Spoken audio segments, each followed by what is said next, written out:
Yo, what's up? It's Liz and welcome to another vlog. For today's video, i-share ko sa inyo yung mga bagay na ginawa at hinanda ko before getting my vaccine. But of course, if you haven't subscribed yet, please hit that subscribe button at pakidami na yung notification bell para palagi kayong updated sa mga vlogs natin.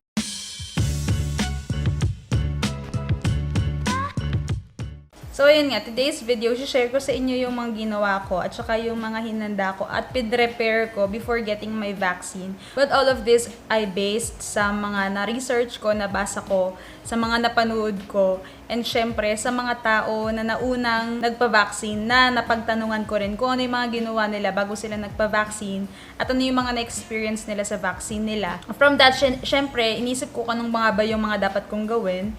And ito na yon, i-share ko yun ngayon sa inyo. So, kunin nyo kung ano yung mga tingin nyo ay magagamit ninyo. Pero mas maganda pa rin kung magkokonda kayo ng sarili nyong research, manood kayo, marami naman yan.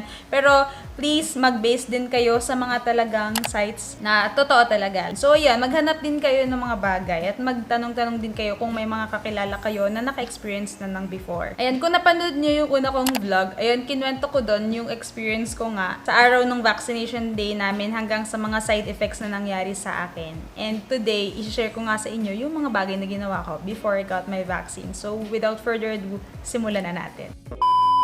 So, number one, you really need to prepare yourself. So, as a consenting adult, ikaw naman yung may last say at magde-decide kung magpapavaccine ka o hindi. Kahit naman nung una naka-oo ka na, kahit nandun ka na on the spot, pwede ka namang humindi kung talaga nagbago yung isip mo. So, kailangan mo siyang pag-isipan, kailangan buo yung loob mo. So, you really need to prepare yourself for that. Anyway, ako naman, umuo ako kasi, though may mga consequences din na kasama, like yung side effects nga. Sa pagbabalance ko naman, nakita ko naman na mas marami yung advantage. So, that's based on my personal preference. Iba yung sa inyo, of course. Kailangan nyong pag-isipang maigi kung magpapavaccine kayo o hindi. Number 2, research about your vaccine. So, pwede naman kayong magtanong-tanong kung ano yung iba-vaccine sa inyo. Either Sinovac ba or ASTRAZENECA. Kasi yun palang alam ko yung dalawang naging available dito sa Philippines.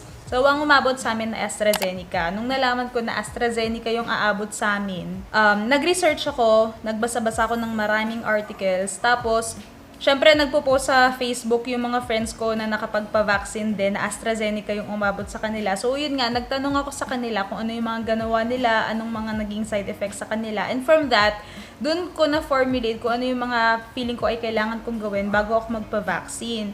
So, ayun, mag-research kayo para alam nyo at hindi na kayo magulat sa mga mangyayari sa inyo at alam nyo yung kung ano yung mga dapat nyong i-expect. Kung mag-research kayo, magbasa kayo ng mga articles about that. So, number 3, prepare for the side effects. I-assume nyo na magkakaroon kayo ng side effects dahil sobrang bago talaga to sa katawan natin. Mas maganda na prepared ka na, hindi yung kung kailan ka lang lalagnatin tsaka ka maghahanap ng gamot. So, what I did was, a day before ng vaccination day namin, bumili na ako ng lahat ng kailangan, bumili na ako ng pagkain para hindi na ako mag-iisip ng pagkain ko. Binili ko na lahat ng kailangan, kung kailangan ko ng mga pain reliever, paracetamol, cool fever man yan, para sa lagnat, sakit ng ulo. Binili ko na yung lahat para wala na akong poproblemahin. Supplies na kailangan ko for the days na mag-rest ako, binili ko na rin lahat para wala na akong iniisip. So, nung mga panahon na na masakit yung katawan ko, hindi ko na kailangang lumabas pa para bumili ng pagkain at mag-isip kasi napaghandaan ko na.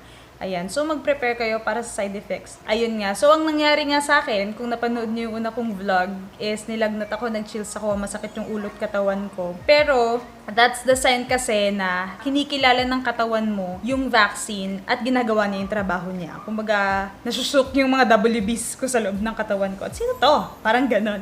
So, yan, sinusugo nila yung vaccine niya at kinikilala nila yung vaccine para next time na ma-meet nila ulit yun, alam na nila kung paano yung gagawin nila. So, technically, that's what happens inside your body. Number 4, rest day. So, sa amin kasi, sa hospital namin, sa araw ng vaccination day nyo, after ng vaccination day, meron kayo dapat 2 days rest. Ayun, after ng vaccination day ko nung March 24, off-duty na ako. Nag-day off na ako. So, nakapagpahinga ako ng maayos. And number 5, yung second dose. Huwag nyong kakalimutan yung second dose ninyo.